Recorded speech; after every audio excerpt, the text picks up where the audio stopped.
तो गोबरसार जीवकांड रेशा मारगणा के काल अधिकार में धवला जी की अपेक्षा से कुछ प्रश्नोत्तर यहाँ पर चल रहे हैं। कल हमने इस बात की भी चर्चा की कि कृष्ण लेशा के पश्चात तुरंत जीव कापोत लेशा वाला क्यों नहीं होता है, लघु अंतर मुहूर्त की अपेक्षा से जगन्य काल कैसे बनता है, इन सब की चर्चा की है। इसके संदर्भ में किसी के प्रश्न है? नहीं तो फिर हम थोड़ा सा आगे बढ़ते हैं। अब आप सबको योग मार्गणा याद आ रही है? योग मार्गणा, मन के चार योग, वचन के चार योग, काय के सात योग, एक समय में एक ही योग होता है, ये सारी चीजें याद आ रही है। तो योग परिवर्तन जब होता है, योग के काल अधिकार की जब चर्चा चलती है, तो वहां पर जघन्य काल योग का एक समय कहा गया है। मतलब कोई भी जीव एक योग को छोड़कर दूसरे योग में एक समय में रह करके फिर योग को बदल सकता है। तो योग परिवर्तन की अपेक्षा से एक समय वहां पर आता है। तो यहां पर प्रश्न उठ रहा है कि योग परिवर्तन के समय लेशा का जघन्य कालावधि एक समय क्यों नहीं पाया जाता है? अब परिवर्तन अलग अलग तरीके से किया जा सकता है। परिवरण योग में हो सकता है, परिवरण लेशा में हो सकता है, परिवरण पर्या जो परिणमन है या फिर जो परिवर्तन है वो गुणस्थान में कराया जा सकता है, गति में कराया जा सकता है, वेद में कराया जा सकता है, अलग अलग तरीके से इंद्रियों में कराया जा सकता है। तो परिवर्तन की अपेक्षा से देखा जाए तो अलग अलग परिवर्तन करा करके क्या लेशा का काल एक समय नहीं किया जा सकता है? फर्क समझ में आ गया? बात समझ में आ गई? उदाहरण देते हैं कि अगर कोई पुरुष है, वो मर करके स्त्री पर्याय में चला गया और स्त्री पर्याय को छोड़ करके फिर पुरुष पर्याय में चला गया, ये क्या किया? ये वेद को बदल दिया। कोई जीव चतुर्थ गुणस्थान से पंचम गुणस्थान में चला गया और पंचम से चतुर्थ में आ गया, तो ये गुणस्थान परिवर्तन हो गया। समझ में आ रही बात है? सम्यक्त्व से मिथ्यात्व में, मिथ्यात्व से सम्यक्त्व में, इस प्रकार से ये सम्यक्त्व का प्रकरण बदला बदल हो गया। तो इस प्रकार से वो कह रहे हैं कि ऐसा परिवर्तन करके क्या एक समय कालावधि नहीं हो सकती है? इसका उत्तर दे रहे हैं कि नहीं, ऐसा नहीं हो सकता है। क्यों? क्योंकि लेशा का जो परिवर्तन काल है या कम से कम जघन्य कालावधि जो एक जीव की अपेक्षा से बताया है, वो अंतर मुहूर्त है और वो भी सर्वलघु अंतर मुहूर्त है। ठीक है, अब इस सर्वलघु अंतर मुहूर्त को ये सिद्ध कर रहे हैं, धवला का सिद्ध कर रहे हैं कि इससे कम क्यों नहीं हो सकता है। वो कह रहे हैं कि वो ऐसा संभव नहीं है। क्या संभव नहीं है? एक समय का जघन्य काल बनना संभव नहीं है। क्यों? क्योंकि योग और कषायों के समान लेश्या में लेश्या का परिवर्तन अथवा गुणस्थान का परिवर्तन अथवा मरण और व्याघात से एक समय का काल पा जाना असंभव है। क्या क्या ले रहे देखो, लेश्याओं में परिवर्तन करके वहां पर भी देखा नहीं जाता। मतलब कोई कृष्णलेशा में है, नीललेशा में एक समय के लिए गया और फिर कृष्णलेशा में आ गया या फिर मान लो कापोत में चला गया, ऐसा भी नहीं देखा जाता है। मतलब लेशा में परिवर्तन करके भी एक समय का कालावधि नहीं मिलता है। वहां पर भी जीव कम से कम अंतर मुहूर्त के लिए ठहरता ही ठहरता है। तो एक समय लेशा में परिवर्तन करके नहीं मिलता है। फिर वो कह रहे हैं गुणस्थान में परिवर्तन करके करना चाहिए था। एक गुणस्थान में है, इस गुणस्थान से दूसरे गुणस्थान में जाएगा, इसीलिए लेशा बदल जाएगी। क्या ऐसा संभव नहीं है? दूसरा दे रहे हैं, अभी इसका उत्तर आगे बताएंगे। ये दूसरा पैरामीटर बता रहे हैं। तीसरा बता रहे हैं कि मरण की अपेक्षा से, मरण की अपेक्षा से या व्याघात की अपेक्षा से, मतलब कैसे होता है? व्याघात मतलब बाधा, कोई संकट, कोई उपसर्ग, इस प्रकार से क्या वो आने से बदल सकती है? या फिर मरण की अपेक्षा मतलब कोई जीव है उस लिशा में बस पहुंच गया, मान लो कृष्ण लिशा में पहुंच गया और एक समय के पश्चात उसकी आयु पूर्ण हो गई और आयु के पश्चात दूसरी लिशा हो जाए, क्या ऐसा हो सकता है? तो आचार्य कहते हैं ऐसा भी नहीं हो सकता है, क्योंकि ऐसा होता तो फिर एक समय पाया जाता। किंतु इसके पहले ही बता चुके हैं कि मरण के पश्चात भी एक अंतर्मूर्त वही भाव रहते हैं, तो लिशा एक समय में नहीं बदल सकती मरण के पश्चात। तो इस प्रकार की अलग अलग चीजें यहां पर कह रहे हैं। इसका कारण यह है कि ना तो लेशा परिवर्तन के द्वारा एक समय पाया जाता है, क्योंकि ऐसा क्यों है, क्योंकि विवक्षित लेशा से परिणत हुए जीव के द्वितीय समय में उस लेशा के विनाश का अभाव है। मतलब अगर कोई जीव किसी लेशा में जाएगा और दूसरे समय में अगर हम देखेंगे तो एक समय में उस वहां पर पहुंच गया किसी लेशा में, मान लो नील लेशा में पहुंच गया है, और उसके अगले समय में देखेंगे तो कोई भी जीव ऐसा त्रिकाल में तीनों लोकों में नहीं मिलता है कि जिसकी एक समय में लेशा नष्ट हो चुकी है और बदल गई है। इसलिए एक समय नहीं कहा जा सकता है।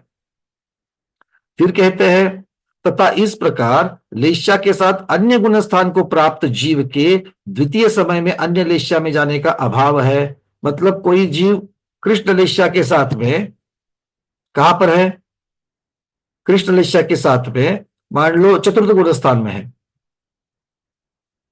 और वो जीव अगले समय तीसरी लेशा में गया, तीसरे गुण स्थान में गया, इस अपेक्षा से क्या उसकी लेशा बदलती है? क्या लगता है? कोई जीव चतुर्थ गुण स्थान में है और चतुर्थ गुण स्थान में क्या है, मान लो कृष्ण लेशा में है। अब वो जीव वहां से तीसरे गुण स्थान में आया, चौथे से तीसरे में आ सकते कि नहीं आ सकते? आ सकते। और तीसरे गुण स्थान में आया, इसकी वजह से जीव की लेशा में बदलाव होता है क्या? नहीं होता, क्योंकि पहले से चौथे तक छह की छह लेशा वहां पर रह सकती है, तो लेशा बदलने के लिए गुणस्थान का परिवर्तन कारण नहीं हो रहा है। अच्छा, बोले आप पांचवें गुणस्थान में थे, पांचवें गुणस्थान में तो अशुभ लेशा नहीं है क्या? हमारी एक भी अनुवृत्ति की अशुभ लेशा होती है क्या? कितना बड़ा प्रश्न पूछ लिया भगवान। अनुवृत्ति की अशुभ लेशा होती है क्या? जो नहीं कह रहे हैं कुछ हाँ कह रहे हैं। जो हाँ कह रहे हैं कि अनुवृत्ति की अशुभ लेशा होती है, उनको समझना है कि अनुवृत्ति की जब अशुभ लेशा होती है तब वो अनुवृत्ति नहीं रहता। आपने नियम लिया करके 24 घंटे आप अनुवृत्ति है, ये तो द्रव्य से हो गया, भाव से नहीं। पांचवा गुणस्थान 24 घंटे बना रह सकता है क्या? चाहिए तो हो सकता है, किंतु ऐसा नहीं रहता, सबका नहीं रहता है। तो जब भी आपके अनुव्रत छूट जावे, गुणस्थान चौथा हो जाएगा, और चौथे में अशुभ लेशा हो सकती है। मतलब अनुवृत्ति इस भ्रम में ना रहे कि हम अनुवृत्ति है इसलिए हमारी अशुभ लेशा नहीं होगी। अनुवृत्ति की अशुभ लेशा नहीं होती है, त्रिकाल अकाट्य नियम, त्रिकाल सत्य। किंतु अनुवृत्ति अपना गुणस्थान छोड़ सकता है और दूसरी लेशा को प्राप्त कर सकता है, ये भी तो हो सकता है। खैर, तो इसका मतलब क्या हो गया कि भैया शुभ लेशा से अशुभ लेशा में तो चले गए, और वहां पर एक समय रह करके फिर वापस पांचवें गुणस्थान में अगर मान लो आ गए तो फिर से शुभ लेशा हो जाएगी, और अशुभ लेशा का कालावधि एक समय बनेगा। बन सकता है ना ऐसा? देखो क्या कह रहे हैं उदाहरण में, पांचवें गुणस्थान से कोई चौथे गुणस्थान में जावेगा एक समय के लिए और फिर उल्टा वापस आएगा पांचवें गुणस्थान में, तो पीत लेशा थी, पीत से अशुभ लेशा हो गई चौथे गुणस्थान में एक समय के लिए, और फिर पांचवें गुणस्थान में वापस आएंगे तो अशुभ लेशा नहीं, फिर से पीत लेशा हो गई या पद्म लेशा हो गई। इसकी अपेक्षा, अरे बोले ऐसा हो ही नहीं सकता। क्यों? क्योंकि चौथे गुणस्थान में जीव कम से कम अंतर्मुहूर्त के लिए रहता है, उसका काल ही अंतर्मुहूर्त है। तो गुणस्थान परिवर्तन से भी ये बात नहीं बन सकती है। तो इस प्रकार से ये अलग अलग कह रहे हैं। न गुणस्थान परिवर्तन की अपेक्षा एक समय संभव है, क्योंकि विवक्षित लेशा से परिणत हुए जीव के द्वितीय समय में अन्य गुणस्थान के गमन का अभाव है। एक समय में इस प्रकार से गुणस्थान बदलता हो, ये भी नहीं हो सकता है। न व्याघात की अपेक्षा से ही एक समय संभव है। क्यों? क्योंकि एक समय में वर्तमान लेशा के व्याघात का अभाव है। मतलब व्याघात भी हो जाए, व्याघात का मतलब क्या होता है?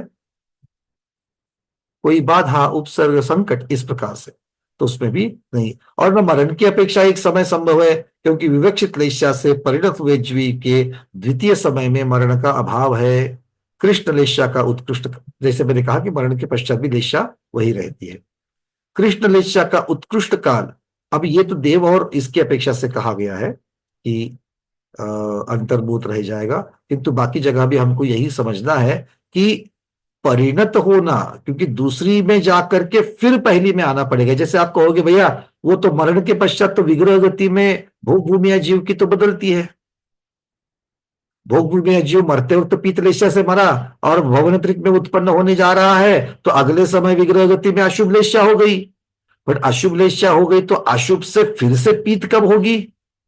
एक अंतर्मुहूर्त के पश्चात। पूरा का पूरा निर्वृत्त पर्याप्त तक पूरा चलेगा, अशुभ के साथ फिर बदलेगी। मतलब एक समय के लिए अशुभ लेशा हो पाई क्या? नहीं, पूरे अंतर्मुहूर्त के हुई। मतलब जिस लेशा में चला गया उसी के साथ में अंतर्मुहूर्त रहेगा। अर्थात जगन्य समय अंतर्मुहूर्त बनता है, उससे कम नहीं बन सकता, एक समय नहीं बन सकता। ठीक है, तो ये एक थोड़ी सी सूक्ष्म चर्चा यहां पर आचार्य भगवंतों ने अलग अलग की। क्यों? क्योंकि शंकाकार तो पूछेगा, बाकी मार्गणाओं में आपने जिस प्रकार से एक समय स्थापित कर दिया था, एक समय की बात आपने परिवर्तन के साथ की थी, वैसा यहां पर भी सोच करके देखो, चिंतन लगा करके देखो, तो यहां पर नहीं हो सकता है, ये कह रहे हैं। अब जो उत्कृष्ट समय कालावधि जो बताया गया था अशुभ का और शुभ लेशाओं का, उसकी चर्चा यहां पर हो रही है। चार्ट के द्वारा इसको दिखाने का प्रयास किया गया है, तो आपको मैं चार्ट के द्वारा इसको दिखा रहा हूं कि भाई कृष्ण लेशा का काल कुछ अधिक 33 सागर कैसे होता है, कृष्ण लेशा का उत्कृष्ट काल कैसे होता है, तो इसको चार्ट के माध्यम से देख लेते हैं। क्या लिखा है देखिए, नील लेशा में विद्यमान किसी जीव के कृष्ण लेशा हो गई, यहां से गणित चालू हो जाएगा। कृष्ण लेशा हो गई, अब हमें कितना है, 33 सागर अधिक 2 अंतर्मूर्त, ये उसका उत्कृष्ट बताया गया है। वो कैसे बनता है वो यहां पर दिखा रहे हैं। तो जैसे ही जीव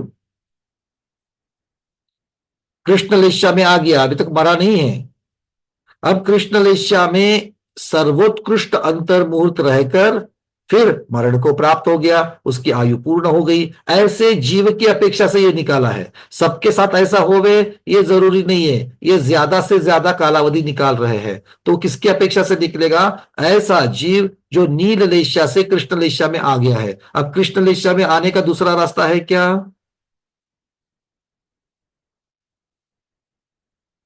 कृष्ण लेशा में आने का दूसरा रास्ता है क्या? नहीं। नील से जब संक्लेश बढ़ेगा तभी तो जीव कृष्ण लेशा में चला जाएगा। तो ऐसा कोई जीव है जो कृष्ण लेशा में आ गया और आकर के एक अंतर्मुहूर्त उसके साथ रहा और फिर उसके बाद में मरण को प्राप्त हो गया। मर करके तो उसका एक अंतर्मुहूर्त देखो वहां पर पहले लाल रंग से दिखा गया कि एक अंतर्मुहूर्त है। कैसे? कृष्ण लेशा के साथ में एक अंतर्मुहूर्त रहा। अच्छा, फिर 33 सागरोपम काल 7वें नरक चला गया है वो। तो 7वें नरक की पूरी वर्तमान आयु, मतलब कौन कौन आ गया? उसकी विग्रह गति आ गई, फिर निवृत्त पर्याप्तक अवस्था आ गई, उसके बाद में पूरा का पूरा मरण को प्राप्त होने तक 33 सागर की आयु पूर्ण करी। किसके साथ? कृष्ण लेशा के साथ। तो उसको भी 33 सागर को जोड़ दो कृष्ण लेशा के साथ में, वो भी कालावधि बन रहा है। और फिर अपनी 33 सागरोपम की आयु बिता करके मरण को प्राप्त हो गया। और जो कृष्णलेशा के भाव थे वो मरण के पश्चात फिर एक अंतर्मुहूर्त टिके और इस प्रकार से वो जीव और एक अंतर्मुहूर्त तक कृष्णलेशा में रह करके फिर परस्थान को प्राप्त हो गया। परस्थान को प्राप्त हो गया मतलब कहां चला जाएगा? कृष्णलेशा से फिर से नीललेशा में चला जाएगा, क्योंकि कृष्णलेशा को आने का और जाने का एक ही दरवाजा है और वो है नीललेशा। ठीक है, तो नीलेशा में फिर से चला गया। तो इस प्रकार से आचार्य भगवान कह रहे हैं कि 33 सागर की 7वें नरक की आयु, उसके पूर्व की पर्याय की एक अंतर्मुहूर्त और अगले पर्याय की एक अंतर्मुहूर्त, ऐसे जोड़ करके 2 अंतर्मुहूर्त अधिक 33 सागर, ये कृष्णलेशा का उत्कृष्ट काल हो गया। समझ में आ गई बात? चर्चा पहले हो गई थी, चार्ट के अपेक्षा से यहां पर बता दिया। बस इसी प्रकार से नील लेशा का लगा देना। अब नील लेशा में मान लो कोई जीव कापोत लेशा से आ सकता है चढ़ करके, संक्लेश बढ़ करके, या कृष्ण लेशा से उतर करके आ सकता है। दोनों में से यहां पर एक उदाहरण लिया है कि भैया कापोत से चढ़ करके चला गया, ऐसा यहां पर कह दिया। फिर उसके पश्चात नील लेशा में एक अंतर्मुहूर्त रहा, फिर मरण को प्राप्त हो गया और कहां पर उत्पन्न हुआ? 5वें नरक में 17 सागर की आयु के साथ में उत्पन्न हुआ तो एक अंतर्मुर्त हो गया। पांचवें नरक में उत्पन्न होने के पहले का एक अंतर्मुर्त, फिर पांचवें नरक की 17 सागर की आयु, और फिर पांचवें नरक से मर करके जब अगले भव में चला जा रहा है, वहां पर वो जीव एक अंतर्मूर्त नीललेशा के साथ रहता है। इस प्रकार 17 सागर अधिक 2 अंतर्मूर्त, ये नीललेशा का काल हो गया। फिर आती है कापोतलेशा। अब कापोतलेशा में मान लो कोई पीतलेशा से संक्लेश परिणाम को प्राप्त होकर के कापोत में आ गया, कापोत में एक अंतर्मूर्त रहा, और फिर एक अंतर्मूर्त वहां पर रह करके मरण को प्राप्त होकर के तीसरे नरक में चला गया। कितनी आयु के साथ में? 7 सागर की आयु के साथ। फिर नील कापोतलेशा के साथ में 7 सागर तक वहां रहा, और मरण के पश्चात एक अंतर्मूर्त तक कापोतलेशा वहां उसके साथ में रही। तो इसीलिए कापोतलेशा का उत्कृष्ट कालावधि 7 सागर अधिक 2 अंतर्मूर्त इस प्रकार से हो जाता है। ठीक है, ये पहले की हम लोगों ने चर्चा की थी, उसको यहां पर चार्ट के द्वारा दिखाया गया है। हाँ भाई, ये किसको नहीं समझा? दीपा दीदी, उसके बाद में हेमांगी दीदी। नहीं, ये समझा, मगर जो बाद में शब्द आता है ना एक अंतर्मुख तक, वो वासना काल जैसा है, क्या भी हुआ तो उसका वासना हाँ काल एक हो गया। बिल्कुल बिल्कुल, उसको वासना काल मतलब उसके वो उसके परिणाम रह रहे, इस प्रकार से आप कह सकते हो उसको। ठीक है, चलिए बिल्कुल ठीक, भावनावश यहाँ पर लगाया शब्द, या फिर वासना काल की अपेक्षा से भी कह सकते हैं। हेमांगी दीदी। वंदना भैया, भैया एक समय में पर स्थान संक्रमण तो नहीं हो सकता है, पर उसी लेशा में लेवल्स बदल सकते हैं ना, तरतमता और मंद मंदतम, इस तरह हाँ से। वो हो सकते हैं, बट लेश्या का कालावधि में नहीं आएगा वो। लेश्या का स्वस्थान संक्रमण तो हो सकता है, हाँ बस वही पूछना। स्वस्थान संक्रमण बिल्कुल हो सकता है। जी भैया, वंदना। चलिए, डॉक्टर मैना दीदी, फिर विजयलक्ष्मी दीदी। वंदना भैया, हाँ मैं जी, पूछ रही हूँ 33 सागर तक एक ही लेशा में कैसे रहेगा? कभी परिणाम चेंज ही नहीं होंगे उसका? परिणाम चेंज होंगे किंतु कृष्ण लेशा के अंतर्गत ही होंगे। उत्कृष्ट कृष्ण से जगन्य कृष्ण, जगन्य कृष्ण से उत्कृष्ट कृष्ण, उसी के अंतर्गत रहेंगे 33 सागर तक? 33 सागर तक, बिल्कुल बिल्कुल ऐसी बात है। तो और क्यों फिर वहां पर? उससे उल्टा सर्वार्थ सिद्धि वालों को देखो, 33 सागर तक शुक्ल लेशा से नीचे नहीं आ रहे। वो तो ठीक है, क्योंकि शुक्ल लेशा है तो उसमें तो नीचे अच्छा, आएंगे ही ऐसा नहीं, वो क्यों? तो सम्यक तो है उनके पास तो। ऐसा क्यों? अरे कृष्ण लेशा टिकाने के लिए ज्यादा परिश्रम नहीं होंगे, किंतु विशुद्धि टिकाने के लिए कितने परिश्रम करने पड़ेंगे? नहीं, और दूसरा यहाँ पे उनको इतनी वेदना हो रही है, इतना हो रहा है, तो जाति श्वास से सम्यक तो आएगा ही नहीं उनके पास, वेदना से होगा। सम्यक्त्व का और लेशा का क्या संबंध है? एक दर्शन मोहनीय है, एक दूसरे चारित्र मोहनीय है। तो लेशिया के भावों में परिवर्तन नहीं होगा उसका? नहीं, अच्छा। सम्यक दर्शन होगा, सम्यक ज्ञान भी होगा। ऐसा नहीं करना चाहिए, आलू प्याज नहीं खाना चाहिए। हमारे यहाँ भी ऐसे दिखते कि नहीं दिखते? सम्यक तो खुद धारण किए हुए है, बट चारित्र में आ रहा है क्या? नहीं, क्यों? क्योंकि चारित्र मोह इतना तगड़ा है, वो छोड़ने पर बिल्कुल बिल्कुल रोक देता है। तो बिल्कुल ये उससे लिशा बनती है। क्यों? अब लिशा यहाँ पर कैसे बनेगी? अभी इस उदाहरण में विषय लोलुपता, इंद्रियों की लोलुपता जो है उसकी अपेक्षा से लिशा बनेगी। ठीक है, अब वो सम्यक दृष्टि है, फिर भी खा रहा है रात्रि में पाव भाजी, शादी ब्याह में जाकर के रात्रि में चाट खा रहा है, संगीत के कार्यक्रम में बैठ बैठ करके, है ना? तो देखो सम्यक दृष्टि है फिर भी, तो सम्यक दृष्टि की तो कृष्ण लेशा तक कही है, बिल्कुल हो सकती है। कृष्ण लेशा तो निर्दयी निर्दयी हो सकता है। चलो, विजयलक्ष्मी दीदी। एक्चुअली नील लेशा वाले को 5वें सर्ग में ही क्यों उत्पन्न किया? 33 सागर मतलब 7वें नर्क में भी उत्पन्न कर सकते हैं ना? लेशा तो सब नरकों में रहती है, तीनों लेशा रहती है ना 7 नर्क तक। ऐसा किसने कहा? 5वें नरक से नीचे नील लेशा नहीं पाई जाती है, हमने देखा ना इसके पहले। पहले 3 नरकों तक कापोत लेशा रहती है, फिर कापोत के नीचे नील, कापोत और नील का कॉम्बिनेशन रहता है, फिर नील का और कृष्ण का कॉम्बिनेशन रहता है।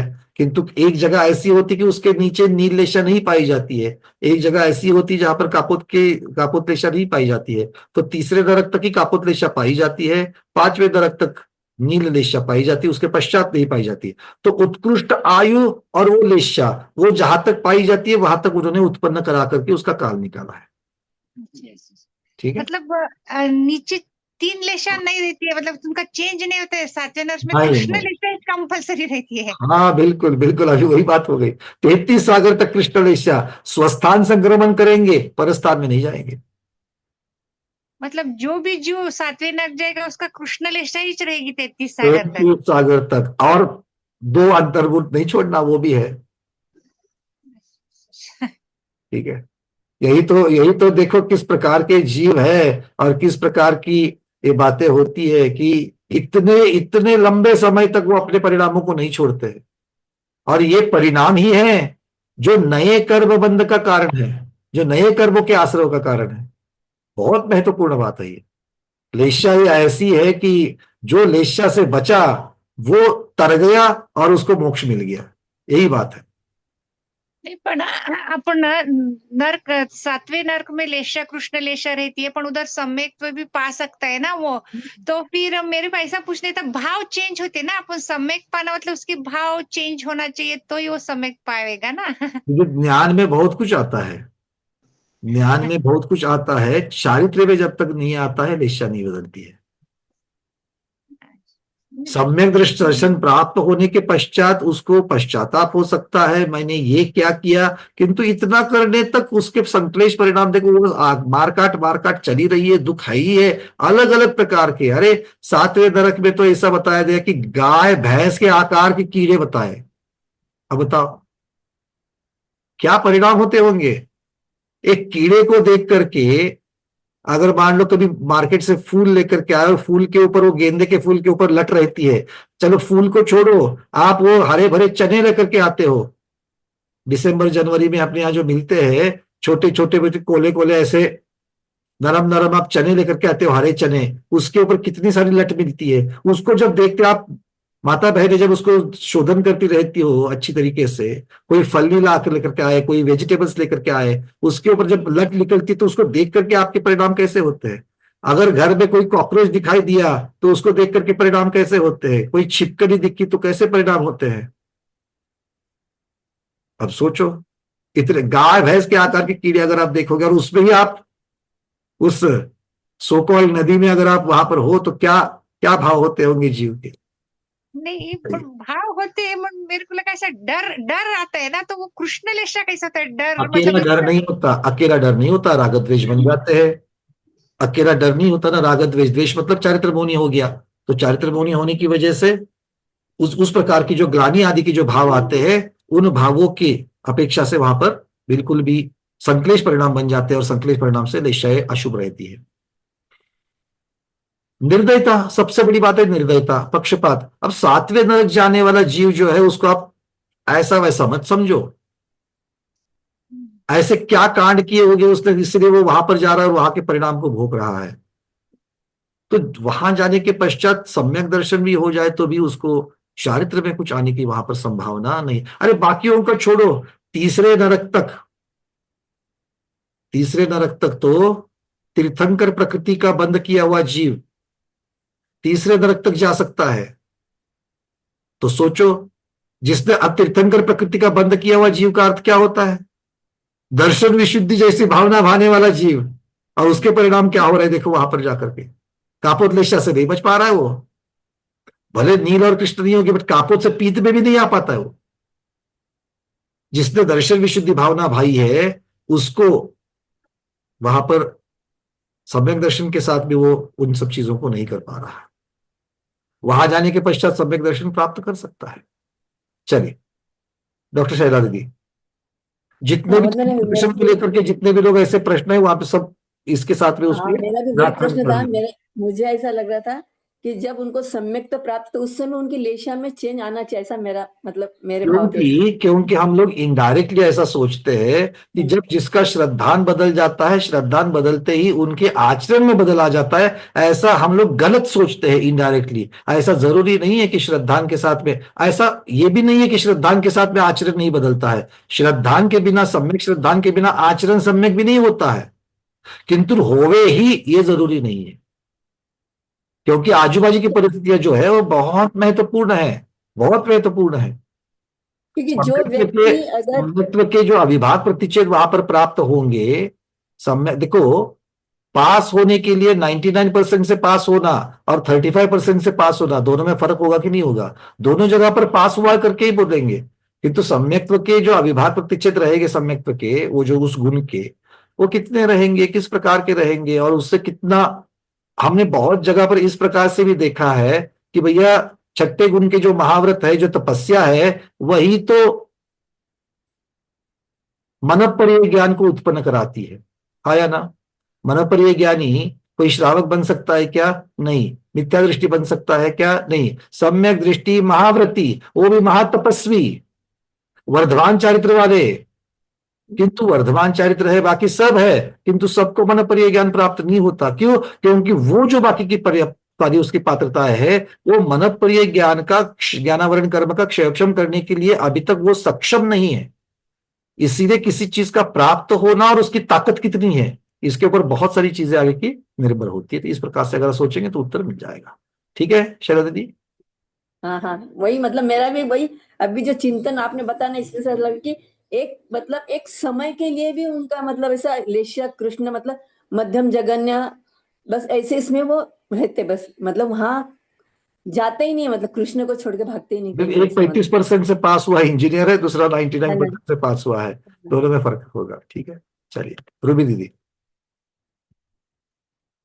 वंदना भैया जी, हाँ मैं ये जानना चाह रही थी भैया जी कि जैसे ये आपने बताया मैक्सिमम वाला बताया, ये है ना, तो ये इसमें जैसे किसी की जैसे अभी किसने एंटर किया उसमें, मतलब आयु उसकी खत्म हुई इधर से और वो दूसरी उसमें आया और वो कृष्ण लेशिया में आ गया, ठीक है, तो वो अभी उसकी वहां पे जो भी आयु है वहां पे चेंजेस तो हो सकते हैं ना, उसके आयु वहां पे चल रही है मान लो उसकी, है ना, वो आयु चल रही है, उसके चेंजेस यहाँ हो पर जाते हैं। चर्चा, एक मिनट, बहुत सारे जीवों की हो सकती है, बिल्कुल आपने ठीक कहा, मनुष्य हो, तिर्यंश हो तो हो सकती है, देवनारकियों में नहीं होती है। और इसीलिए जब उत्कृष्ट निकालते हैं, आप उसको चैलेंज नहीं करो। क्यों? क्योंकि ये ऐसे जीवों की चर्चा चल रही है जो सबके साथ नहीं होता, बट किसी के साथ हो करके ये उत्कृष्ट कालावधि, ज्यादा से ज्यादा कालावधि हमको दे रहा है। वो तो ठीक है। हाँ। मैं ये जानना चाह रही थी कि जैसे मान लो उसका ये पीरियड है कि आपको ये चीज, मतलब आपको जब कृष्ण लेशिया है तो आपको इतना टाइम तो वहां स्पेंड करना ही पड़ेगा, ठीक है, वो उतना टाइम वहां पे स्पेंड तो करेगा, लेकिन उसको जैसे ये है कि रियलाइज तो हो ही जाता है ना, अब ठीक है, अब इतनी पनिशमेंट है तो इतना तो करना ही पड़ेगा स्पेंड, लेकिन उसको रियलाइजेशन है तो एंड टाइम पे लास्ट वाला जो उसका जो देह छोड़ने वाला होगा आयु कंप्लीट होने के बाद, वो वाला जो है टाइम, उसमें वो लेशा चेंज हो सकती है या नहीं एंड वाले में? नहीं वो हो सकती है, नहीं हो सकती है, ये तो बात है। आपको और कुछ ऐसे नियोग बनते हैं कि जैसे सम्यक्त्व मार्गणा में जब आगे बढ़ेंगे, अनुयोग द्वारों का देखेंगे, तो आपको ऐसा भी दिखेगा कि कोई जीव है मिथ्यात्व के सातवें नरक में गया। अब मैं चर्चा लेश्या की नहीं कर रहा हूं, मैं सम्यक दर्शन की कर रहा हूं। मिथ्यात्व के साथ में वो कहा चला गया? सातवें नरक में चला गया। सातवें नरक में एक अंतर्मूर्त में पर्याप्तक हुआ, और उसके पश्चात एक अंतर्मूर्त के पश्चात जाकर के वो सम्यक दृष्टि बन सकता है। और ऐसा सम्यक दृष्टि बन सकता है सातवें नरक में कि पूरे के पूरे 33 सागर तक एक अंतर्मूर्त कम, 33 सागर तक अंत वाला अंतर्मूर्त कम करना, 33 सागर तक वो सम्यक्त्व के साथ रह सकता है। किंतु सातवें नरक का जीव है, अंतिम अंतर्मूर्त में नियम से मिथ्यात्व में जाएगा, मिथ्यात्व के साथ ही मरण करेगा। अच्छा, हम ये चीज, एक चीज और समझनी थी मुझे, जैसे हम हम कह रहे हैं वो सम्यक दर्शन प्राप्त करेगा, तो सम्यक दर्शन जो है वो टू वेज हो सकता है ना, मतलब जैसे कोई जना पॉजिटिवली यूज कर रहा है उस सम्यक दर्शन को, कोई जना उसे नेगेटिवली यूज कर रहा है, हम ऐसे मान सकते हैं क्या? नहीं नहीं, मतलब क्या निगेटिव यूज करने का अर्थ क्या होता है? मतलब जैसे किसी को सम्यक दर्शन का अर्थ जो मैं समझने की कोशिश कर रही हूँ, जो मुझे समझ में आ रहा है, वो ये है कि सम्यक दर्शन में यानी कि कोई भी चीज के बारे में पूरी जानकारी, हमको संपूर्ण जानकारी, उस पे हमने पूरा श्रद्धान किया कि अच्छा ये सब चीज है और फिर हमें इसको इस तरीके से, अब हमें अपना काम इसके अकॉर्डिंगली करना है, ये मैंने सम्यक दर्शन का अर्थ ठीक समझा। है, हाँ, जैसा है वैसा समझना, ये और वैसा ही श्रद्धान करना, ये सम्यक दर्शन, सम्यक ज्ञान हो जाएगा। तो कोई बात यूज नहीं किया है। इसका निगेटिव यूज इसका निगेटिव यूज मतलब क्या? ये ना कि जैसे अब जैसे कोई भी काम करने जा रहे हैं, कोई जना दो तरह के लोग हैं मान लीजिए। एक साधु हैं, वो जानते हैं कि हाँ ये सारी चीजें हैं और भाई अच्छा बुरा होता है ठीक है, लेकिन सामने वाले बंदे को वो नेगेटिव नहीं ले रहे, वो ये मान रहे हैं कि ये इस समय इसका समय खराब है, वो ऐसा मान रहे हैं, वो हमें कह रहा है तो ये हमें सुधार रहा है, वो इस तरीके से ले रहे हैं सारी चीजों को जान के। और वो अपनी मतलब वो उसको प्रमोट करने में लग रहे हैं कि मतलब अच्छा बन जाए वो इस तरीके का, सारी चीज जान के, ठीक है ना। और जो दूसरा है वो कृष्ण लेश्या वाला हो गया, तो वो ये है कि वो सारी चीज जान रहा है तो वो उसका नुकसान करने की तरह जा रहा है कि इसने मतलब। बिल्कुल ऐसा हो सकता है, बिल्कुल हो सकता है। वही सम्यक दृष्टि, दोनों भी सम्यक दृष्टि है। एक किसी को सम्यक दर्शन के उपकार मान करके या सम्यक दर्शन को अपने उस प्रकार का आचरण अपने चारित्र में लाने का प्रयास करके और आगे मोक्ष मार्ग पर बढ़ सकता है। और दूसरा, सम्यक दर्शन सम्यक ज्ञान होते हुए भी उसका चारित्र मोहनीय कर्म जो दूसरी चीज है, बिल्कुल अलग चीज है, वो उसका प्रबल होने की वजह से वो राग द्वेष अभी भी कर रहा है, किसी से झगड़ा कर रहा है, भले उसका श्रद्धान की अपेक्षा बिल्कुल सच्चे वीतराग भगवान को, कर्म सिद्धांत को और ये सारी चीजों को मानता है, किंतु पहले से जो बंधे हुए, जो चारित्र मोहनी के जो राग द्वेष के जो तगड़े कर्म बंधे हुए हैं और बाह्य निमित्त मिलते ही दोनों का जब मिलाप होता है तो वो इस प्रकार का आचरण करता है कि उसकी अशुभ लेशा हो जाती है। बिल्कुल, और इसीलिए तो सम्यक दृष्टि की भी 6 लेशा है। बताइए, तो आप जो प्रकरण बोल रही हो, सम्यक दृष्टि जो अच्छी तरीके से आगे बढ़ रहा है वो शुभ लेशा में रहेगा, और जो इन सम्यक दर्शन होते हुए भी आचरण गलत कर रहा है वो अशुभ लेशा की तरफ जाएगा। बिल्कुल ठीक जी भैया, यही मैं बिल्कुल ठीक, बिल्कुल ठीक। जी। क्योंकि राग द्वेष की अपेक्षा से, चारित्र मोह की अपेक्षा से लेशा निगेटिव होगी। सम्यक दर्शन को तो उसके हाथ नहीं लग रहा है, बिल्कुल उसको सम्यक दर्शन को हाथ नहीं लग रहा है। मतलब ये ना कि सम्यक दर्शन को हम यूज किस तरीके से कर रहे हैं, ये हाँ, चीज है ना, हमारा चारित्र कहाँ जा रहा है, हम उसको आचरण में किस तरीके से ले रहे हैं, उस पर पूरे ज्ञान को बट ये हम आपको ये समझना है, ये आगे इसको बहुत महत्वपूर्ण बात सम्यक मार्गणा में आएगी, क्योंकि सम्यक दृष्टि जीव जो है वो सम्यक दृष्टि जीव के क्षायक्षमिक सम्यक दृष्टि है, उपशम सम्यक दृष्टि है कि क्षायिक सम्यक दृष्टि है, इसके ऊपर बहुत सारी चीजें होती है। क्षायक्षमिक सम्यक दृष्टि जो है उसमें दोष लगते रहते हैं, और उन दोषों की अपेक्षा से अगर देखा जाए तो चारित्र में मार खाने की बहुत सारी वहां पर संभावना होती है। ये महत्वपूर्ण बात इसमें हमको समझनी पड़ेगी, क्योंकि भाई श्रद्धान तो सही हो गया, वो बात तो ठीक है, पर राग द्वेष का क्या है? वो श्रद्धा। और राग द्वेष किसी व्यक्ति के प्रति नहीं, वो तो वस्तु के प्रति भी हो सकती है, खाने पीने के साथ भी हो सकती है। जी, तो श्रद्धान में यही है ना कि किसी ने धर्म के प्रति श्रद्धान किया है, इस मतलब पूरे सम्यक दर्शन में उसने धर्म के प्रति श्रद्धान किया है कि हमें क्या चीजें मतलब पॉजिटिवली लेनी है, जिससे हम भी आगे बढ़े, दूसरा भी आगे बढ़े। बिल्कुल बिल्कुल। और इसीलिए गोबरसार जीव कांड में सिद्धांत चक्रवर्ती नेमिचंद्र महाराज ने गुणस्थान प्रयोरूपना भी जो चौथे गुणस्थान का जब वर्णन किया है, तो उन्होंने एक अलग से गाथा लिखी है बहुत महत्वपूर्ण, कि अगर गलत आचरण करता हुआ अगर सम्यक दृष्टि दिखाई दे देवे तो भी उस गलत आचरण की वजह से उसका सम्यक तो च्युत नहीं होता है, सम्यक तो बरकरार रहता है, वो आचरण की अपेक्षा से वो अविरत रह रहा है। इस प्रकार की गाथा उन्होंने दे दी है वहां पर। हाँ, तो वो फिर आचरण खराब है तो वो ऑब्वियसली नीचे जाएगा, बस फिर वो चौथे में रहेगा, और चौथे से उसको फिसलने के बहुत चांसेस है। हाँ जी, जी भैया, बिल्कुल ठीक। सुभद्रा दीदी बोलिए।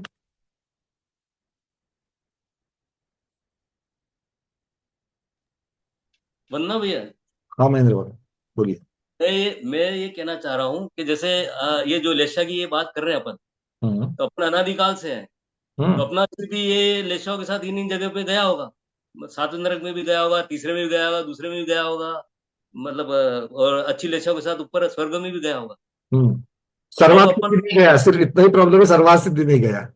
हाँ, सर्वासिद्धि नहीं गया होता, है ना, नहीं तो यहाँ थोड़ी बैठे होते हैं। तो अब अपन मतलब ऐसा कौन सा मतलब भावना या मतलब अपनी वो विशुद्धि रखे कि जिससे कम से तो कम अपन बात यही लेशा मार्गणा हमको बता रही है कि भाई पहले कुछ भी कांड किए गए हैं, कषाय उसकी अपेक्षा से हमारी उत्पन्न होगी, बट योग तो मेरे हाथ में है। मन वचन काय की प्रवृत्ति तो मेरे हाथ में है, जो मैं स्वाध्याय में पढ़ पढ़ करके मैं अपने योग को काबू में रखना मुझे प्रैक्टिस करनी है, जिसकी वजह से मेरा नया होने वाली लेश्या जो है वो मंद होगी, और लेश्या मंद होगी तो शुभ के साथ में मेरा सामना कराएगी, अशुभ का साथ नहीं कराएगी। क्योंकि मंद, मंदतर और मंदतम ये जब आपकी रेशा हो जाती है तब आपके शुभ कर्म ही बंधते हैं, अशुभ कर्म बहुत ना के बराबर बंधते हैं। नहीं, पर वो स्वभावतः तो क्या अपने को जैसे लेशा जैसे जो है वो वही उत्पन्न होती है एक बार तो। नहीं नहीं, जरूरी नहीं, सावधान रहे तो, सावधान रहे तो। कंट्रोल तो बाद में करेंगे ना अपन, जैसे एक बार तो अपने मन में जैसे भाव।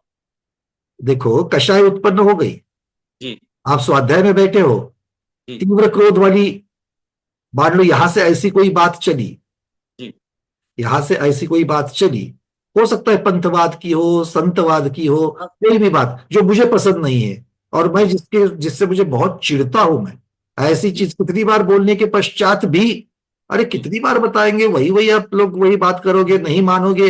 ऐसी बात जब होती है तो अपेक्षा भंग की वजह से हम उसको चिढ़ सकते हैं। जी, तो अगर मैं काबू रखूं, भाई हम्म, जरूरत नहीं है कि लोग मेरी माने, जी, मैं जितना भी बताऊं, अगर मैंने अपने दिमाग में ये ठान के रखा और मैं सचमुच में कह रहा हूं कि मुझे मालूम है कि हम यहाँ पर कितनी भी आठ बार की चर्चा करें, बहुत सारे स्वाध्याय, बहुत सारे जीव ऐसे रहते कि जो अपने जो विचार है, अपना जो श्रद्धान है, जो उसको नहीं पहले से बना छोड़ते। हुआ है, उसको नहीं छोड़ते हैं। और नहीं ये देख छोड़ते। करके किसी को दुख हो सकता है, किंतु उस दुख से उभरने का बात यही है, दिमाग में ठान लिया। आज साक्षात महावीर भगवान भी जब यहाँ पर आएंगे तो उनको भी उल्टे पुल्टे प्रश्न करने वाले जीव है, और महावीर भगवान देशना देंगे तो भी उसके ऊपर वापस चर्चा करके नहीं मानने वाले जब जीव है, भैया गुरु और महावीर भगवान तो बड़ी बात है, ये तो उदाहरण के लिए दे दिया। जब इतने सारे गुरु हर रोज बता रहे हैं फिर भी नहीं मान रहे, तो मेरे जैसे कि क्यों माने। जी, जी, बराबर। ये जिसके दिमाग में पक्का है वो इनसे विचलित नहीं होता। मतलब अपने को ऐसे ही मतलब मानसिकता बनानी पड़ेगी। बिल्कुल, जो विचलित नहीं हुआ उसने क्या किया, उसने अपने योगों को काबू रखा, और योगों पर काबू रखा, इसीलिए ऐसी जगह पर उनके कषाय जो है वो, या उनकी जो लेशा है वो अशुभ नहीं होती, वो बच गया। नहीं तो शुभ के प्रकरण, शुभ की चर्चा ये भी अशुभ में लेके जा सकती है। क्यों? अगर पहले की कषाय उदय में आए और हम असावधान रहे और अपने योगों की प्रवृत्ति को स्वैर छोड़ दे, अनकंट्रोल्ड छोड़ दे, तो बिल्कुल ये सारी चीजें हो सकती है। जहां पर स्वैराचार है वहां पर अशुभता ही है, दूसरा कोई उसका रास्ता नहीं निकल सकता है। ठीक है, ठीक है। चलिए निशा दीदी। वंदना भैया जी, हाँ जी। मेरा भी ऐसा ही प्रश्न है कि मतलब सातवें नरक में कृष्ण लेशा रहेगी, 33 सागर तक कृष्ण ही ले, तो आगे का भव कैसे अच्छा होगा फिर तो? हो सकता है, बिल्कुल हो सकता है। क्यों? क्योंकि लेशा किससे बन रही है? लेशा दो चीजों से बन रही है ना, योग और कषाय। अब कषाय तो मान लो कि उसने कषाय तो ऑलरेडी 33 सागर तक तो कषाय कषाय करी है, उससे तो उसका बंद, नया वाला बंद तो उसका हुआ ही हुआ है। अब वो भी तो वो अगले भव में तो उदय में आ ही रहा है। अगले भव में क्या, उस भव में जब भी उसका स्थिति की अपेक्षा से उदय में आएगा, किंतु वो उदय में आएगा, किंतु आगे की परिस्थिति उसको कैसी मिलेगी? भड़काने वाली अगर बाह्य निमित्त उसको मिलेगा तो वो भड़केगा, अगर भड़काने वाली ना मिलेगी, भड़कने के विरुद्ध अगर उसको वो प्रवृत्ति मिलेगी तो वो छोड़ देगा। जैसे उदाहरण के लिए ले दो, कोई जीव है नरक से निकला है, मैं कौन से नरक की चर्चा नहीं कर रहा हूं क्योंकि सिद्धांत की बात को अपेक्षा से लेना पड़ेगा। ऐसा जीव है नरक से निकला, तिर्यंच बना है, पहले से बांधे हुए कर्म भी उदय में आ सकते हैं, किंतु कर्म धर्म संयोग से समोसरण में चला गया। अब समोसरण का वातावरण, भगवान की देशना, उसके पहले बांधे हुए कर्म वहां पर उदय में आ रहे, तीव्र क्रोध के, शेर है तीव्र क्रोध के है, सामने गाय बैठी है उस समोसरण के कोठे में, पर बाह्य निमित्त तो उसको स्वैराचार पर प्रवृत्त कर होगा, उस गाय को खाएगा वहां पर? नहीं खाएगा। क्यों नहीं खाएगा? क्योंकि बाह्य निमित्त ऐसा तगड़ा है वहां पर, मतलब वो उसके कषाय प्रवृत्ति को वहां पर रोक देगा। तो उसको, उसने सामने उसका नैसर्गिक भोजन होते हुए भी उसने हिंसा वहां पर नहीं करी है, तो उससे कोई फायदा होगा कि नहीं होगा? और यही है, वो भूखा है, और उसका खाद्य मनुष्य नहीं है, वो जंगल में है, और जंगल से गुजरते हुए किसी छोटे बच्चे को वो पकड़ करके खा रहा है, हिंसा कर, निर्दयता से हिंसा कर रहा है। अब बोलो, है ना? मतलब जिस प्रकार की योग को कंट्रोल करना, और हमें क्या सीख लेनी है भाई, अनुकूल परिस्थिति में तो बाह्य निमित्त मंद हो ही जाएगा, किंतु प्रतिकूल परिस्थिति में हमें जब बाह्य निमित्त तगड़ा मिलेगा तो भी हमारी योग की प्रवृत्ति संभलनी चाहिए। इतना मेरा काबू होना चाहिए अपनी प्रवृत्ति के ऊपर, और ये सिर्फ और सिर्फ स्वाध्याय से ही आ सकता है। एक पिता पुत्र की बिल्कुल नहीं जमती है, एक दूसरे के सामने खड़े नहीं होते, भले एक छत के नीचे रहे, एक आता है दूसरा निकलता है, दूसरा आता है पहला निकलता है। आमना सामना हो जाए तो किस प्रकार की बस झगड़े होते रहते हैं। बट वही अगर पिता पुत्र अगर मान लो कहीं एक साथ मिल करके कहीं दूसरी जगह पर साधु की संगति में जावे, तो वहां बैठ करके झगड़ा करेंगे क्या? तो इसलिए अनुकूल परिस्थिति और प्रतिकूल परिस्थिति में भी एक दूसरे के ऊपर काबू रहना, ये बहुत बड़ी बात है और यही हमको सीखना है। ठीक है, चलिए, बहुत बार इसकी चर्चा हो चुकी है लेशा मार्गणा, बट ये रिवीजन होती है कि हमें लेशा मार्गणा में प्रकरण को सीखते सीखते हमें किसको कंट्रोल करना है, अपना लक्ष्य विचलित नहीं करना है। योग की प्रवृत्ति क्यों, अरे भाई कषाय तो बांध करके आए हैं, वो तो भड़केगी ही भड़केगी। फिर अपनी प्रवृत्ति को हम अपना रोक करके रखेंगे सावधानता पूर्वक, और ये सावधानता शब्द है ना, ये बहुत बड़ा महत्वपूर्ण है, क्योंकि सावधानता हटी दुर्घटना घटी। क्या दुर्घटना? अशुभ लेशा में जाएगी। चलिए, कुसुम छावड़ा दीदी मुंबई, बोलिए। वंदना भैया जी, मेरा प्रश्न ये है कि जिसने दर्शन विशुद्धि से तीर्थंकर प्रकृति बांध ली है, वो थोड़े से संकलेश परिणाम से नरक चला जाता है, पर उसके संकलेश, उसके परिणाम तो बहुत अच्छे हैं, तभी वो तीर्थंकर प्रकृति बांधता है। और वही जीव अगर सर्वार्थ सिद्धि में जाता है तो उसकी लेशा अच्छी हो जाती है। तो सब चीजें आप एक मिनट, सब चीजें मिक्स मत करो। जिसने नरक की आयु बांधी, अगर पहले कांड किए, जैसे श्रेणिक राजा है, बड़े बड़े कृत्य कर दिए उन्होंने, इसलिए उन्होंने नरक की आयु बांधी, है कि नहीं है? तो दर्शन विशुद्धि भावना तो उसके बाद में भाई संभल गया, किंतु जो बंध गया वो बंध गया, उसको तो भोगना ही पड़ेगा वहां पर जाकर के। ये महत्वपूर्ण होती है। हर एक को अपने अपने सिद्धांत की अपेक्षा से हमें सोचना है। जब भी हम चिंतन करते हैं, चार सिद्धांतों को मिक्स करके नहीं देख सकते हम लोग। एक एक सिद्धांत को लेकर के उसी के अनुसार आपको अपना चिंतन, क्यों? क्योंकि उससे दूसरी चीजें वो हो ही नहीं सकती है,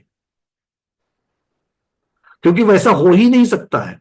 हम सोचते वक्त स्वैराचार से कुछ भी सोच सकते हैं, ऐसा है तो क्या होगा, वैसा है तो क्या होगा, किंतु ऐसा हो ही नहीं सकता है। तो ये बातें हमारे लिए बहुत महत्वपूर्ण है। नहीं, मेरा ये कहना था कि उसका विशुद्धता बहुत अच्छी है, तो अगर कापोतलेशा में भी जाएगा तो उसके परिणाम वहां अच्छे ही होने चाहिए, ऐसे कह रही हूँ मैं।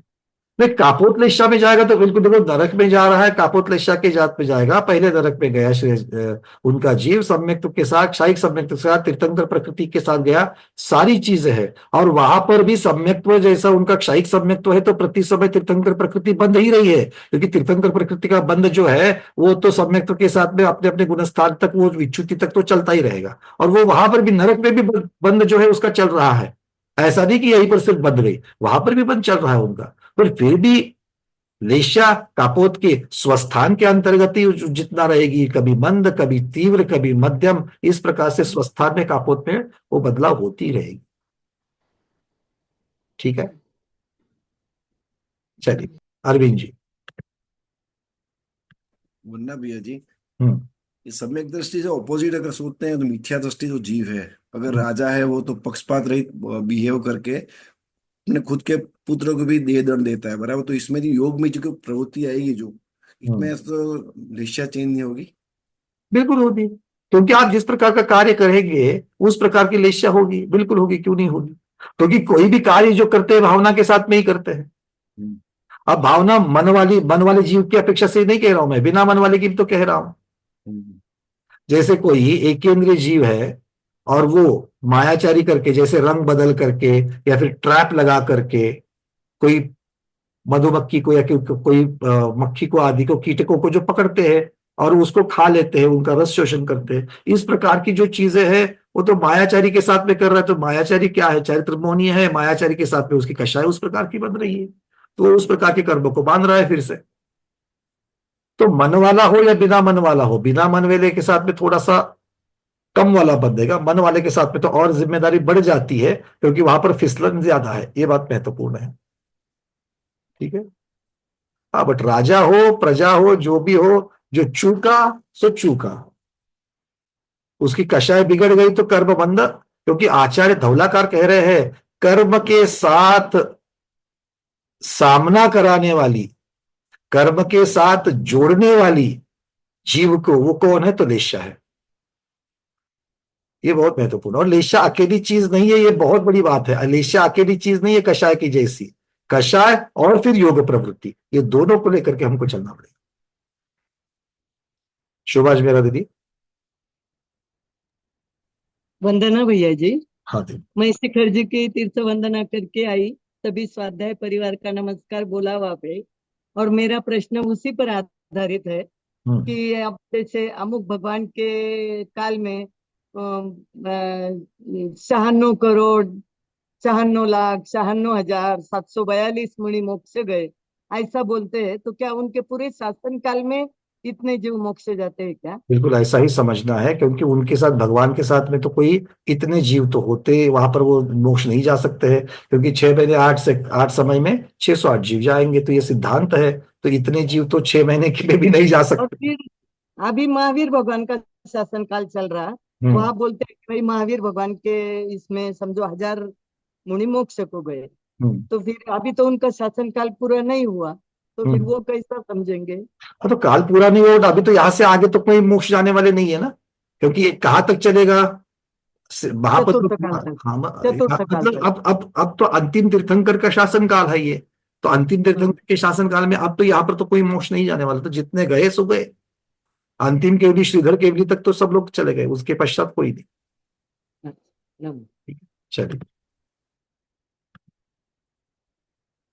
इस पूरे प्रकरण के साथ अभी आप सब लोगों के हाथ नीचे आ गए हैं। तो अब थोड़ा सा जैसे हमने चार्ट्स देखे थे किसके, अशुभ के, वैसे ही अब शुभ के भी चार्ट्स को देखेंगे। चलिए, अब जैसे हमने काल अधिकार में कम से कम लघु अंतर मुहूर्त के लिए अशुभ लेशा का प्रकरण देखा था, ऐसा ही प्रकरण शुभ लेशा को भी आएगा। कम से कम अंतर मुहूर्त काल तक पीत पद्म और शुक्ल लेशा वाला जीव भी रहता है। ये कैसे कह रहे हैं? तो हीयमान पद्मलेशा में, हीयमान पद्मलेशा मतलब पद्मलेशा से उतरता हुआ जीव कहाँ उतरेगा? पीतलेशा में उतरेगा। तो हीयमान पद्मलेशा में विद्यमान किसी जीव के अपनी लेशा का कालक्षय हो जाने से वो कहा जा रहा है तेजोलेशा आ गई, मतलब पीतलेशा भी आ गया। और पीतलेशा में सर्वजगन्य अंतर्मुहूर्त काल रह करके कापोतलेशा को प्राप्त हो गया। क्यों? हीयमान जीव था तो नीचे नीचे उतरते आ रहा था, तो पद्म से पीत में आ गया, पीत में सर्व लघु अंतर्मुहूर्त रह करके कापोतलेशा को प्राप्त हो गया। तो इस प्रकार से भी पीतलेशा का कितना काल हुआ? जगन्य से सर्वलघु अंतर्मुहूर्त। जैसे कल वाला उदाहरण दिया था हमने, तीसरे मंजिल से उतर करके पहली पर आ रहे हैं तो दूसरे के सामने से गुजरेंगे, तो दूसरे के सामने कितनी देर टिके? सर्वलघु अंतर्मुहूर्त टिके। इस प्रकार से उदाहरण में यहां पर भी बता रहे हैं, ठीक है। चलिए, अब उत्कृष्ट का तो इसी प्रकार से पद्मलेशा को भी लगाना और शुक्ललेशा को भी लगाना। मैं अब यहाँ पर उसको रिपीट नहीं करूंगा क्योंकि ये अच्छी तरीके से सबको समझ में आ गया है। अब यहां से आगे चार्ट को हम लोग देखेंगे पीत पद्म और शुक्ल के। चलिए, पीतलेशा का सबसे पहले आपको दिखा देते हैं चार्ट। किसी को याद है कि पीतलेशा का काल कितना है?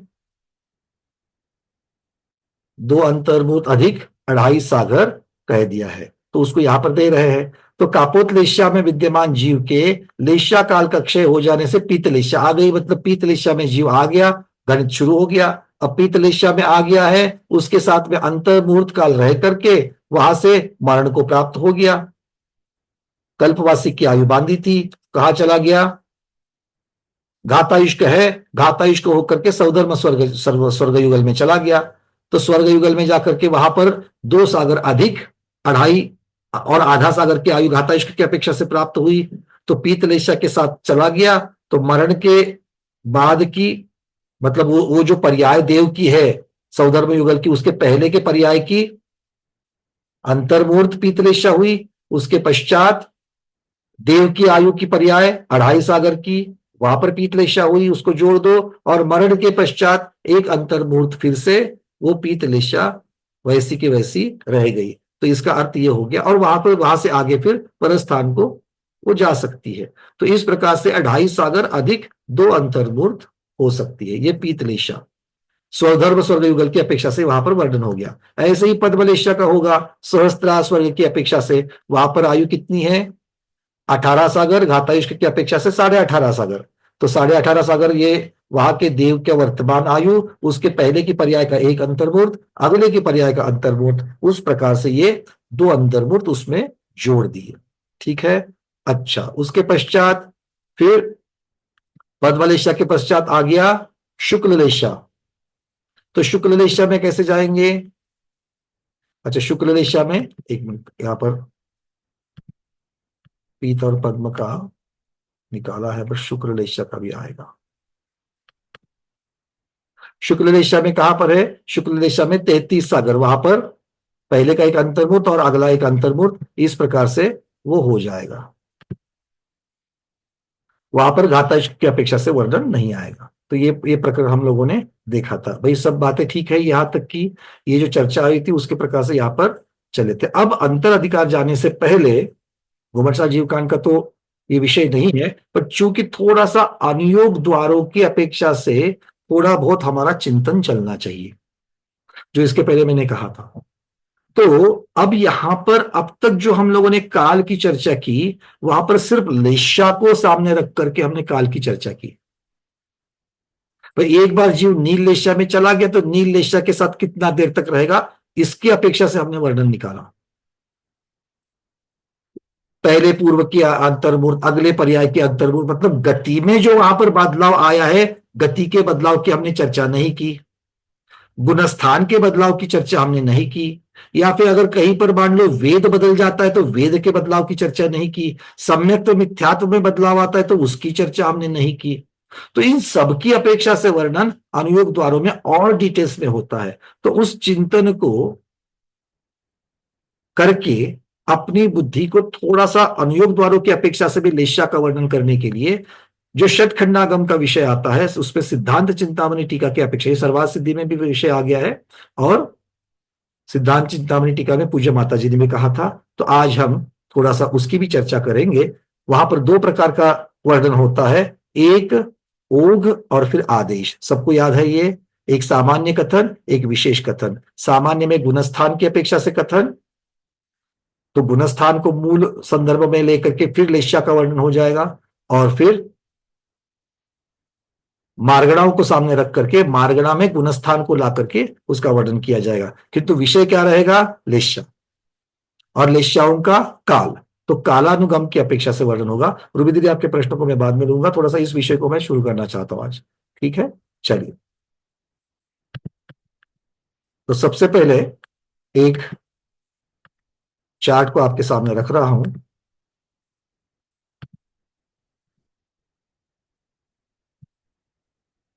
काल अधिकार विशेष,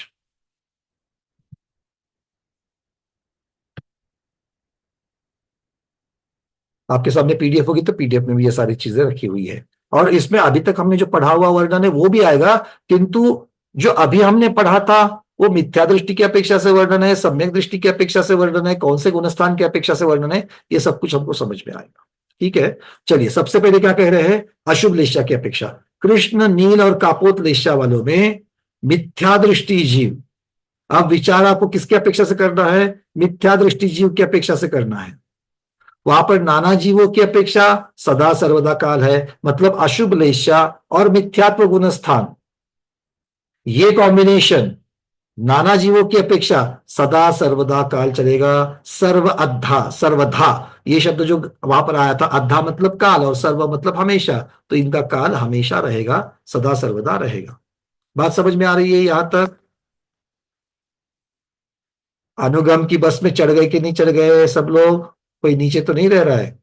हाँ, क्योंकि थोड़ा अब गैस को तेज करना है, तभी बातें समझ में आएगी। चिंतन को बिल्कुल कॉन्सेंट्रेट करना है। अब एक जीव की अपेक्षा, नाना जीव की अपेक्षा हो गया, एक जीव की अपेक्षा। एक जीव की अपेक्षा जगन्य काल अंतर्मुहूर्त है किसका? कृष्ण हो, नील हो या फिर कापोत हो। एक जीव की अपेक्षा जगन्य काल कितना है? अंतर्मुहूर्त है। और उत्कृष्ट काल कितना है? तो कह रहे क्रमशः साधिक 33 सागर, साधिक 17 सागर और साधिक 7 सागर। ठीक है। अब ये जो साधिक कहा गया था, अब ये वर्णन हमने गोमट संजीव कांड में भी अभी पढ़ा, चार्ट को देखा है ना, किंतु वहां पर कैसे किया?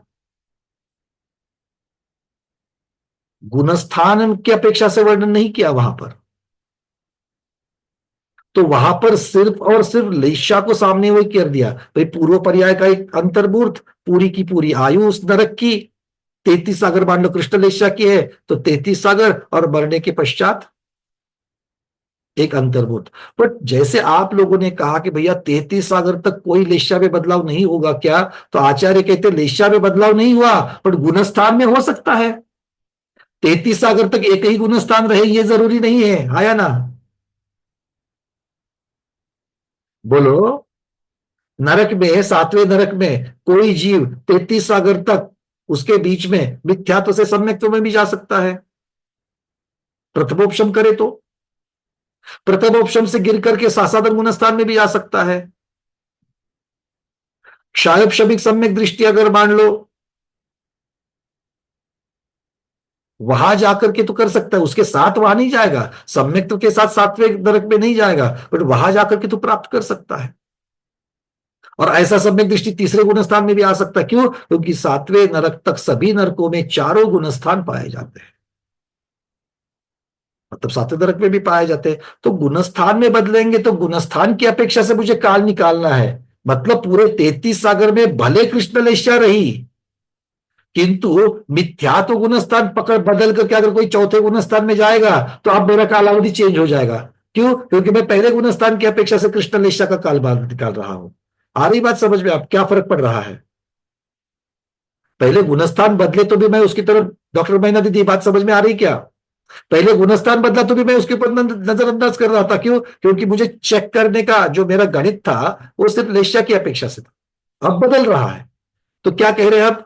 मतलब ये जो कथन आया था अभी जो गोमट सार में, वो मिथ्या दृष्टि की अपेक्षा से आ रहा है। क्यों? क्योंकि सम्यक दृष्टि की अपेक्षा से वही कृष्ण लेशा का वर्णन अलग होता है, आगे दिखाई देगा। देखो अब क्या कहते हैं। ठीक है। अब ये कथन, अब ये जो साधिक कहा गया, ये साधिक की अपेक्षा से कैसे लिया है, इसको हम लोग देख लेते यहां पर।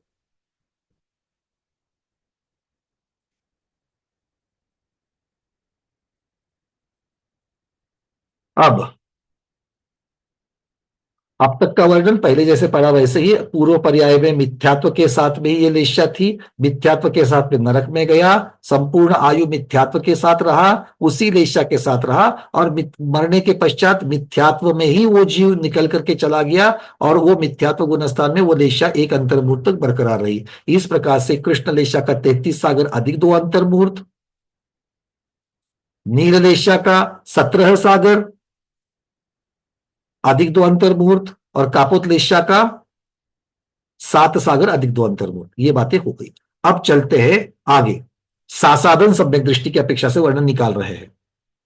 कह रहे हैं कि कृष्ण नील कापोत लेशा सहित सासादन सम्यक दृष्टि और मिश्र सम्यक दृष्टि का सामान्योक्त काल है। सामान्योक्त मतलब कैसे? उन गुण स्थानों का काल जितना है उतना, मतलब कृष्ण लेशा के साथ में कोई जीव अगर तीसरे गुण स्थान में चला जाए तो तीसरे गुण स्थान के साथ में कृष्ण लेशा कितनी हो सकती है? तो जब तक तीसरा गुण स्थान बरकरार है उतनी ही देर तक रहेगी, और तीसरा गुण स्थान अंतर्मुहूर्त तक रहता है, अंतर्मुहूर्त के आगे नहीं रहता है। तो अंतर्मुहूर्त तक ही कृष्ण लेशा बनी रहेगी, उससे ज्यादा बनी रहेगी क्या? पूरे 33 सागर तक कृष्ण लेशा बनी है, किंतु तीसरे गुणस्थान की अपेक्षा अंतर्मुहूर्त ही निकलेगा, अंतर्मुहूर्त से ज्यादा नहीं निकलेगा। ये बात समझ में आ गई? वो 10 बार, 15 बार, 200 बार, 50 बार अगर वो तीसरे गुणस्थान में जावे 33 सागर में, तो भी हर बार जब जाएगा तो अंतर्मुहूर्त से ज्यादा रह पाएगा क्या? क्योंकि तीसरे गुणस्थान का कालावधि ही तीसरा इतना है, अंतर्मुहूर्त है। इसका मतलब है कितनी बार भी जावे तो अंतर्मुहूर्त में कृष्ण लेशा का लगातार काल अंतर्मुहूर्त से ज्यादा नहीं बनेगा। ऐसे ही सासादन का है, सासादन का उत्कृष्ट समय कितना होता है कनकमाला दीदी? सासादन का समय 6 आवली, 6 आवली, एक समय से लेकर के 6 आवली, मतलब ज्यादा से ज्यादा कितना निकलेगा? 6 आवली ही निकलेगा। इससे ज्यादा मतलब सामान्यतः से गुणस्थान का जितना कालावधि है उतना ही कालावधि लेशा का भी बनेगा। ये बात समझ में आ गई, सबको हजम हो गई? अब चलते हैं चौथे गुणस्थान के लिए। इसका मतलब है कि भाई कृष्ण लेशा के साथ में जीव चौथे गुणस्थान में रह करके चारों गति की अपेक्षा से आप ले सकते हो, क्योंकि यहां पर गति को बदलना ये कोई बात नहीं है, यहां पर सिर्फ गुणस्थान की अपेक्षा। चौथा गुणस्थान और कृष्ण लेशा ये बरकरार रहनी चाहिए। फिर गति बदलो, वेद बदलो, कुछ भी बदलो, किंतु गुणस्थान नहीं बदलना। आ रही बात समझ में? चौथा गुणस्थान। तो अब क्या कह रहे हैं? असंयत सम्यक दृष्टि अर्थात अविरत सम्यक दृष्टि का नाना जीवों की अपेक्षा सदा सर्वदा काल है। मतलब अशुभ लेशा के साथ में असंयत सम्यक दृष्टि, चौथे गुणस्थान वाला सम्यक दृष्टि नाना जीवों की अपेक्षा तीनों काल में पाया जाएगा। एक समय के लिए भी अंतराल नहीं होगा, सदा समय पाया जाएगा। एक जीव की अपेक्षा क्या होगा? कहते एक जीव की अपेक्षा जगन्य काल अंतर्मुहूर्त, क्योंकि चौथे गुणस्थान का काल ही जगन्य से अंतर्मुहूर्त है तो उतने समय तक ही रहेगा। और उत्कृष्ट काल क्रमशः कुछ कम 33 सागर कृष्ण लेशा के साथ, कुछ कम 17 सागर नील लेशा के साथ और कुछ कम 7 सागर कापोत लेशा के साथ होगा। अब इसको लगा लो पहले वाले वर्णन के साथ। गोमट साल में हमने क्या पढ़ा? कृष्ण लेशा का काल कुछ अधिक 33 सागर, यहां पर कह रहे हैं कुछ कम 33 सागर। अब ये कुछ अधिक का कुछ कम कैसे हो गया? तो गुणस्थान की अपेक्षा से होगा, गुणस्थान बदलने से। ठीक है, देखिए कैसे होता है। इसलिए आपको देखना है अभी चार्ट जो आपकी स्क्रीन पर आ रहा है, और ये चार्ट हमने पूज्य गणित ज्ञानवती माता जी के द्वारा जो षटखंडागम ग्रंथराज की सिद्धांत चिंतामणि टीका है उससे लिया गया है। उसमें जो वर्णन आया है उस वर्णन को इस चार्ट में बताया गया है। बोले षटखंडागम ग्रंथराज की जय, सिद्धांत चिंतामणि ग्रंथराज की जय। बोले साक्षात सरस्वती स्वरूपा जगन्माता ज्ञानमती माता जी की जय। कैसे गणित को बनाया देखिए यहां पर, अब उत्कृष्टता से निकाल रहे हैं। तो कोई सादी मिथ्या दृष्टि तिर्यंश, ये जो शब्द लगाए गए हैं ना ये बहुत महत्वपूर्ण है, क्योंकि इनमें बदलाव आएगा तो गणित नहीं बनता। कोई सादी मिथ्या दृष्टि तिर्यंश या मनुष्य, दोनों में से कोई जीव लिया, सप्तम पृथ्वी में 33 सागर की उत्कृष्ट आयु के साथ उत्पन्न हुआ। ठीक है, तो कृष्ण लेशा के साथ वहां पर चला गया। अब गुणस्थान कौन सा है? मिथ्या दृष्टि, मिथ्यात्व के साथ, क्योंकि सम्यक्त्व के साथ कोई सातवें तरह के जाएगा क्या? नहीं जाएगा। और हमें गणित कहां से चालू करना है? सम्यक्त्व में पधारने के बाद सम्यक्त्व से निकलने तक कृष्ण लेशा बरकरार रहती है, वो वाला गणित हमको चाहिए, वो वाला समय हमको चाहिए, वो वाला कालावधि चाहिए।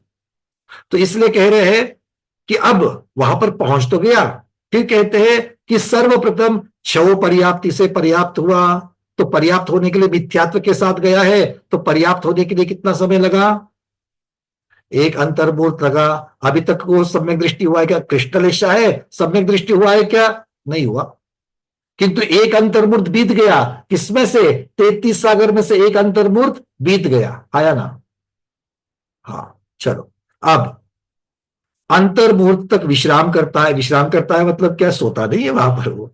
तो मतलब अब कोई एक्टिविटी, सम्यक्त्व से संबंधित एक्टिविटी नहीं हो रही है, तो वो एक अंतर्मुहूर्त जोड़ लो।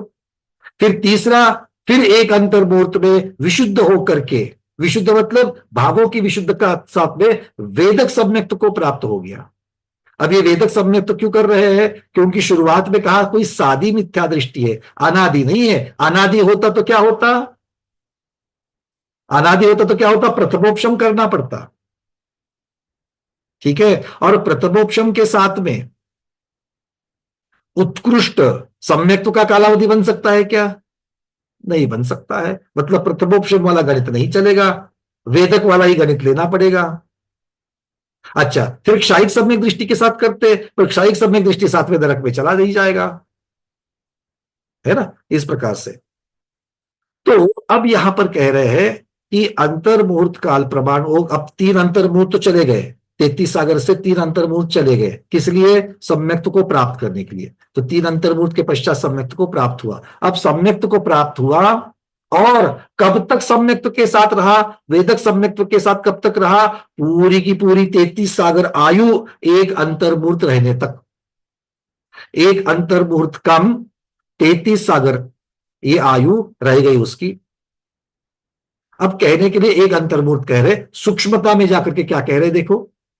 फिर उस अंतर मुहूर्त में वो आगामी भव की आयु बांध रहा है, मतलब उतने देर तक रह करके सम्यक्त्व के साथ रह करके अब मिथ्यात्व के जा रहा है। क्यों? क्योंकि अगले भव की आयु मिथ्यात्व के साथ बांधेगा, ये नियम, और नियम से मिथ्यात्व के साथ ही 7वें नरक से निकलेगा। इसलिए उसको सम्यक्त्व से मिथ्यात्व में लाना, अगले भव की आयु बांधना और उसके पश्चात मरण कराना, यह जरूरी है। इसलिए क्या किया? और आपको तो पता है कि नरकों में और स्वर्गों में क्या होता है, अंतिम 6 महीने में क्या आता है? आयु बंध के काल मिलते हैं, अपकर्ष काल मिलते हैं। तो सम्यक्त्व के साथ तो कोई अपकर्ष नहीं बनना है। तो जैसे अंतर मुहूर्त में चला गया, अंतिम अंतर मुहूर्त में वहां पर एक अंतर मुहूर्त लगा आयु की बंद करने के लिए, क्योंकि अपकर्ष काल तो अंतर मुहूर्त तक चलता है, तो एक अंतर मुहूर्त उसमें चला गया। किंतु अब लेशा तो कृष्ण है, किंतु गुणस्थान सम्यक दृष्टि का चौथा है क्या?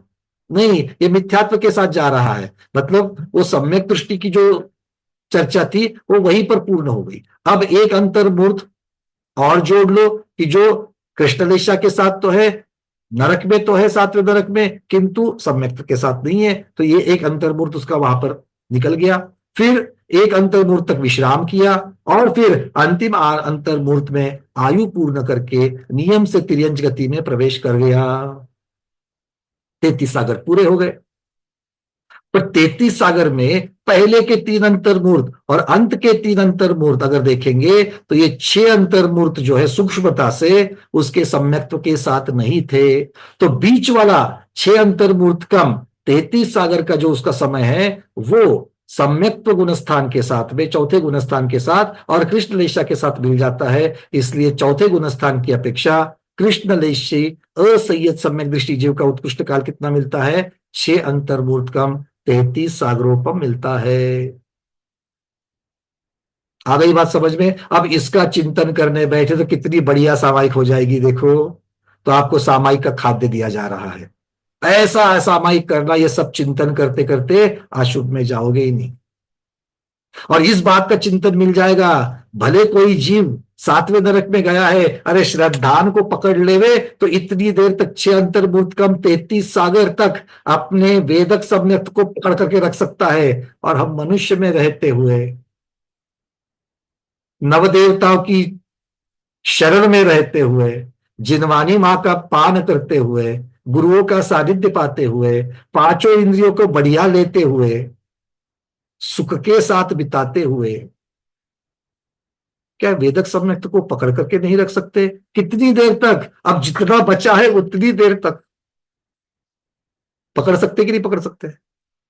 अरे जरूर पकड़ सकते। कोई जीव 7वें नरक में इतनी देर तक पकड़ सकता है उतने सारे दुख के साथ, तो हम क्यों नहीं पकड़ सकते? ये बहुत बड़ी सीख इस प्रकार की इस अनुयोग द्वारों से हमें मिलती है। आज के स्वाध्याय में इतना ही। आज के स्वाध्याय को गुरुओं के श्री चरणों में बारंबार नमोस्तु वंदनामि इच्छाकार करते हुए यही पर समापन करते हैं। जैनम जयतु शासनम, जैनम जयतु शासनम, जैनम जयतु शासनम।